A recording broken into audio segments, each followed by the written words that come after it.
Elevenlabs Voice Design. If this guide helpful, don't forget to like and subscribe.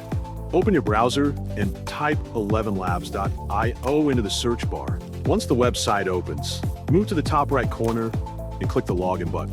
After logging in, you'll be directed to the home page. From there, look for the Create or Clone a Voice section and select the Voice Design option. A pop-up window will appear where you can begin by changing the prompt or selecting the type of voice sound you want to create. You may edit the text manually or use the auto-generate text that provided. After that, click the Generate Voice button to proceed. The AI will generate 3 different voice options. Choose the one that fits your needs and click the Select Voice button to continue. Next, enter your project name, adjust the language value as required, and click the Save Voice button. Finally, click on your created voice, go to the bottom right corner, and select the Download option to save it to your computer.